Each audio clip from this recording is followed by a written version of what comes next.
राष्ट्रवादीला अर्थ खातं देण्यास शिवसेनेचा विरोध, फडणवीस काय निर्णय घेणार? अर्थ खातं म्हणजे राज्याची तिजोरी, त्याच्याकडे अर्थ खात्याची चावी, त्याच्याकडे राज्याच्या तिजोरीची चावी. म्हणून कोणत्याही सरकारमध्ये सर्वात जास्त चर्चा होते ती म्हणजे अर्थ खात्याची. ठाकरे सरकारच्या काळातलंच बघा ना, अजितदादा आम्हाला निधी देत नाहीत म्हणून शिंदेंसह 40 आमदार फुटले आणि काही दिवसांनी तेच अजितदादा पुन्हा सरकारमध्ये येऊन अर्थमंत्री झाले. त्यामुळे सासूसाठी वाटणी केली आणि सासूच नशिबी आली अशी अवस्था शिवसेनेची झाली होती. आता दादा सरकारमध्ये होते तोपर्यंत तिजोरीच्या चाव्या बाकी कोणाकडे जायचा प्रश्नच उद्भवत नव्हता. पण एका अपघातात दादा गेले आणि हे अर्थ खातं पुन्हा फडणवीसांकडे गेलं. आता त्याच अर्थ खात्यावरून गुळाला मुंगळे लागावेत तसे मुंगळे लागल्यासारखी परिस्थिती झाली आहे. कारण ते अर्थ खातं परत घेण्यासाठी दादांची राष्ट्रवादी तिकडून फिल्डिंग लावतीये, तर दुसरीकडे जयंत पाटील उठून बसलेत. त्यांना अर्थमंत्री पदाची आशा दाखवली जाते, तर तिसरीकडे शिंदेची शिवसेना मात्र हे अर्थ खातं राष्ट्रवादीला मिळू नये यासाठी फिल्डिंग लावलं जात आहे. त्यामुळे आता या तिजोरीवर जवळपास सगळ्यांचाच डोळा आहे. त्यामुळे पॉलिटिकल गेम मध्ये अचूक टायमिंग साधून राज्यातील तिजोरीवर कोण नागोबा होऊन बसणार याची चर्चा आपण या व्हिडिओत करणार आहोत. नमस्कार, मी स्नेहल चौधरी, आपण पाहत आहात LS मराठी.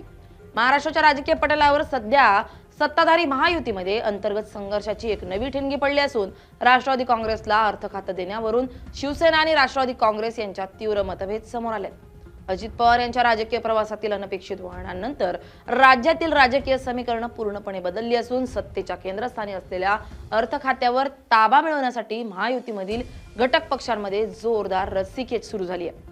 राष्ट्रवादी काँग्रेस पक्षानं या महत्त्वपूर्ण खात्यासाठी आपला आग्रह कायम ठेवला असला तरी उपमुख्यमंत्री एकनाथ शिंदे यांच्या नेतृत्वाखालील शिवसेनेच्या आमदारांनी या मागणीला अत्यंत आक्रमकपणे विरोध दर्शवला. शिवसेनेच्या आमदारांमधील हा असंतोष प्रामुख्यानं विकास निधीच्या असमान वाटपाच्या भीतीपोटी निर्माण झाला असून भूतकाळातील अनुभवांवरून धडा घेत आमदारांनी थेट मुख्यमंत्र्यांकडे आपली नाराजी व्यक्त केली आहे. या संपूर्ण वादाच्या केंद्रस्थानी राष्ट्रवादी काँग्रेसचे ज्येष्ठ नेते सुनील तटकरे यांनी अत्यंत महत्त्वपूर्ण माहिती माध्यमांसमोर आणली असून पक्षाची भूमिका ठामपणे मांडली आहे. तटकरे यांनी दिलेल्या माहितीनुसार राष्ट्रवादी काँग्रेस अर्थ खात्यासाठी पूर्णपणे आग्रही असून पक्षाच्या ज्येष्ठ नेत्या सुनेत्रा पवार यांच्या नेतृत्वाखालील एक विशेष शिष्टमंडळ लवकरच मुख्यमंत्री देवेंद्र फडणवीस यांची भेट घेणार आहे.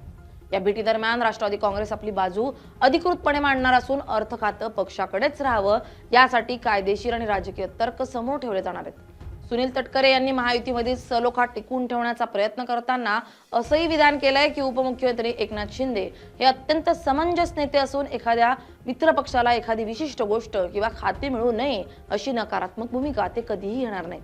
मात्र दुसरीकडे शिवसेनेच्या गोटातून येणाऱ्या प्रतिक्रिया पाहता हा तिढा सहज सुटणारा नाही हे स्पष्ट दिसतं.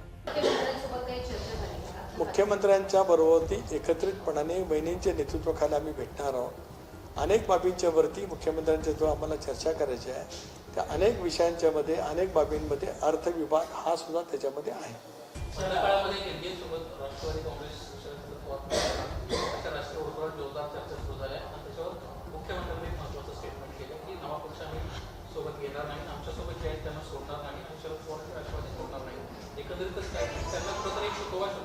राष्ट्रवादी काँग्रेस पक्षासोबत त्यांना आलं पाहिजे अशी राजकीय वर्तुळात चर्चा आहे.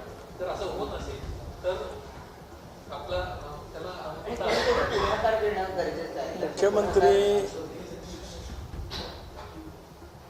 भारतीय जनता पक्षाचे राज्याचे एक प्रमुख नेते देशपातळीवरचे आहे.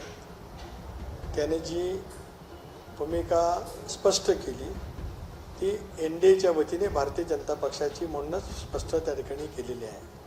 शिवसेनेच्या आमदारांचा मुख्य आक्षेप हा आहे की जेव्हा जेव्हा राष्ट्रवादी काँग्रेसकडे अर्थ खातं राहिलंय तेव्हा तेव्हा त्यांच्या मतदारसंघातील विकास कामांना मिळणारा निधी रोखला गेलाय किंवा त्यात दुजाभाव केला गेलाय.